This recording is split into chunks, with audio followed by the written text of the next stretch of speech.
There is a specific kind of hard that we don't often talk about.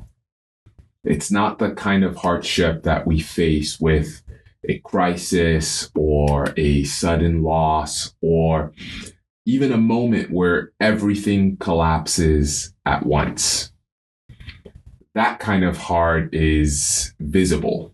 People can see it. People know it's happening. People tend to show up for you. They tend to ask how you're doing, and they often mean it. I'm talking about a different kind, the kind where you've been at something for a long time and you still can't tell if it's working, where you're doing everything right as far as you can tell, and the results just aren't there, where the people around you are moving on to other conversations and other occupations, but you're still in the middle of the same one that you have been for months. That kind of hard is lonely. It's the kind of hard that quietly breaks people gradually in the middle of an ordinary Tuesday when nobody's watching and nobody can tell that anything is even wrong. I've spent a little bit of time thinking about what separates the people who make it through that kind of hard and the people who don't. And the thought I keep coming back to is not what most people expect. It doesn't come from motivation. It doesn't even come from toughness. It comes from a specific way of seeing reality. It's from a man named James Stockdale and what he discovered in conditions that most of us will never come close to. In 1965, Stockdale was a U.S. Navy pilot shot down over Vietnam. He would go on to become a vice admiral, receive a Medal of Honor, and be remembered as one of the most remarkable leadership figures of that era. But none of that existed yet. In this moment, the one that I'm talking to you about, he was just a man falling out of the sky into enemy territory. He had no control over what was going to come next. And he had no certainty that he would ever see home again. As he descended into enemy territory, parachuting into a situation he already understood would be brutal, one thought entered his mind. He said, "I'm leaving the world of technology and I'm entering the world of Epictetus." Epictetus was a Stoic philosopher who wrote about various things from suffering to endurance to what it means to maintain your inner life when everything outside of you is beyond your control. Stockdale had evidently studied him, and in the few seconds between the sky and the ground, he wasn't panicking, he wasn't bargaining, he wasn't even in denial. He was preparing philosophically and deliberately for what was coming. This is something to really think about and something that really matters when you look at Stockdale's story. Because most people wait until the hardest moment to figure out who they are. Stockdale had already decided. He spent the next 7.5 years as a prisoner of war. 4 of those he was in solitary confinement. Routine torture, no release date, no timeline, no certainty he would ever see home again.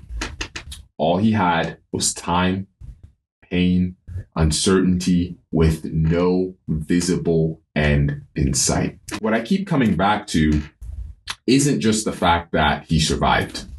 It's that he led while surviving.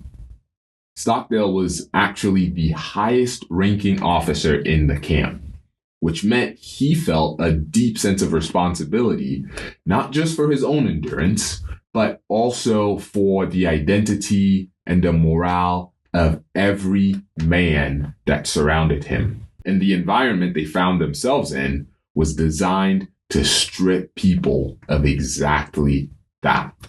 He built communication systems between cells. They would have tap codes through the walls and had a way for the prisoners to communicate with each other without the guards knowing. Through small acts of defiance, they were able to be tethered to who they were. At one point, when captors planned to film him for propaganda, to put his face on their message, he took a razor to his own scalp and beat his own face until he was unfilmable. He made himself useless to them because being used in a way that violated who he was a cost he was not willing to pay. Not even then. Not even in those circumstances. That kind of internal clarity, knowing exactly what you stand for at the precise moment when everything is designed to make you forget, is extraordinarily rare. Most people don't even find out what they're made of until the pressure is already on. Stockdale, he had decided before he hit the ground, and that decision is what made everything possible. It raises a question worth asking. What is the thing inside of you that sustained pressure cannot touch? Not what you hope is there, but what you know is there. What you've already decided about yourself before the hard season arrives. Years after he came home, someone asked Stockdale a simple question. Who were the ones who did not make it out? His answer surprised everyone, myself included. He said, the optimist, not the pessimist, not the ones who expected the worst. The optimist, the one who kept believing it would be over soon. We'll be out by Christmas, they would say. Then Christmas came and went. Easter, then Easter passed. Surely by summer, we'll be out. And then summer would pass. And slowly and almost imperceptibly, hope became disappointment. Disappointment became discouragement. And discouragement, after enough cycles of it, became something that they could not climb back out of. They didn't break because they were weak. They broke because reality kept failing to meet their expectations. And after enough of that, enough moments where they believed something would happen and it didn't, something inside of them gave out. It didn't happen all at once, but gradually, the way a slow season breaks people. This became known as the Stockdale Paradox. And I want to stay here for a moment because I think it's the most important and most misunderstood idea in the entire conversation when we talk about resilience and endurance. Most people believe that resilience means staying positive, keeping faith, believing it's going to work out. And there's something true in that, but it's dangerously incomplete because staying positive without staying honest is just another way of building expectations that reality is going to keep breaking. That's the optimist's mistake. It's dressed up as strength, but really isn't. Real resilience, the kind that actually holds up across long, uncertain, invisible seasons, is something a little bit more precise than that. It's the ability to face reality just as it is, without losing the belief that your effort still matters. It's not one or the other. It's both simultaneously. Stockdale held two things at once that most people treat as mutually exclusive. This is going to be brutal. It may take longer than I want. And I'm still going to make it through. He didn't pretend to be optimistic for the men around him. He didn't pretend that the conditions were better than they were. He looked directly at how hard things were and held on to the belief that continuing was worth it. He didn't do it because there was an end in sight. but he did it because he made a choice to continue. And that was still his. That was still something that he could control. And that was the opposite of what the optimists did. They gave their hope to a timeline. Stockdale gave his to a decision. So when reality broke the timeline, as it always does, the optimist had nothing left. Stockdale still had his decision, which meant in that case, he still had everything. As you listen to this, I don't know what season you find yourself in. Everything may be going well.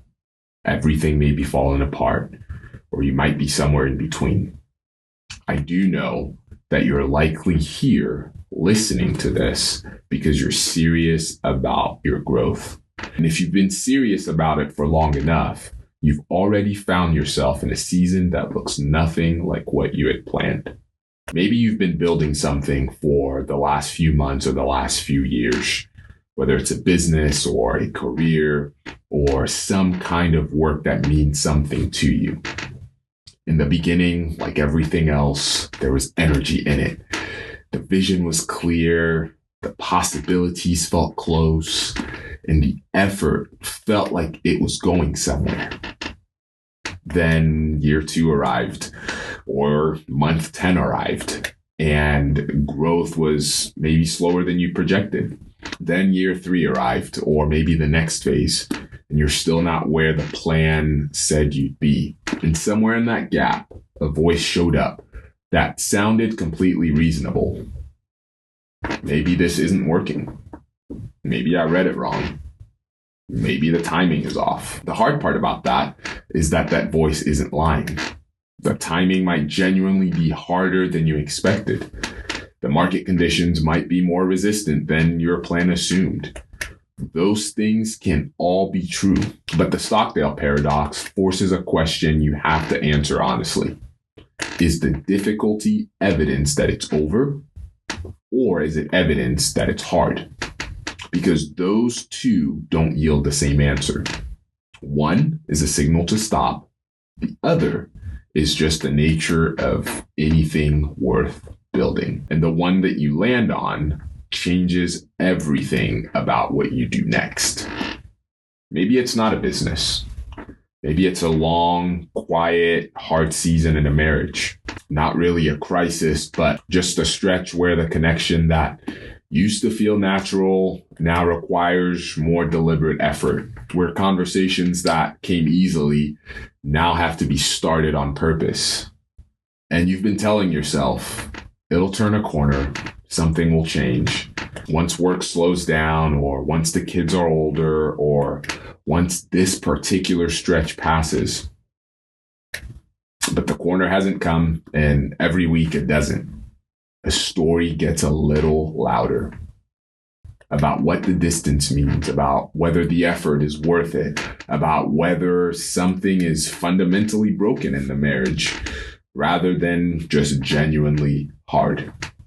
Stockdale would say, stop waiting for the corner. The corner is not the point.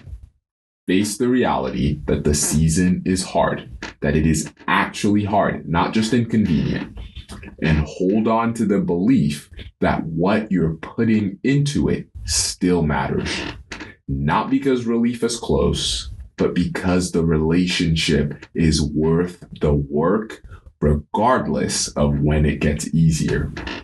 Those are two different anchors, and only one of them would hold. Or maybe you're leading people through an uncertain season right now, and as you stand in front of your team that is tired and maybe can't even see the end, you're tempted to protect their hope with a timeline you can't actually promise. We're almost there. It'll just be a little bit longer. It's gonna turn soon. But I think that's the optimist's mistake. Every time reality fails to meet the expectation you set, it costs you something real. Their trust, their belief that the person leading them is straight with them. I believe that leaders worth following are the ones who resist that temptation. who can look at their team and say, this is harder than we expected. It is going to take longer than we planned. And we are going to make it through. Not because I can promise you when, but because I can show you why. If you find yourself there, that's what your people need. Not a timeline, not false certainty dressed up as confidence, just honest direction. You have to stop lying to yourself about how long meaningful things take. And you have to stop interpreting difficulty as evidence that you're off track. I come back to those two sentences more often than I like to admit, because the slow season has a way of making both of them feel harder to believe than they should be. You can accept that something is brutally hard and still believe it's worth doing. Those two things are not opposites. Holding them together is not a contradiction. Here's where I want to leave you. If you're in a long season right now where progress feels slow and your effort feels invisible and you genuinely can't tell if what you're doing is working, I want you to hear this. You're probably not off track. You're probably just in the part of the process that doesn't look like progress from the inside. The part where nothing is visible yet. It's the part where your identity is being built quietly, without recognition, without a timeline, without anyone telling you that you're doing it right. But it's still a part that counts. And I think it's a part that counts more than any other part, because it's the only part that cannot be faked. The optimists in that camp didn't fail because they lacked hope. They failed because their hope was attached to a deadline that reality kept breaking. Stockdale made it and led others through because he gave his belief to something that reality couldn't touch. It wasn't a timeline, it was a decision. A decision to confront the brutal fact of his current reality without losing faith that you will prevail in the end. You don't have to hold on to one. You can hold on to both at the same time. That's the paradox. And it might be the hardest thing that this kind of growth asks of you. But if you're holding both right now, if you're being honest about how hard it is and you're still showing up anyway, then you're not just enduring, you're leading, whether anyone sees it yet or not. Thanks for tuning in. I'll see you in the next one.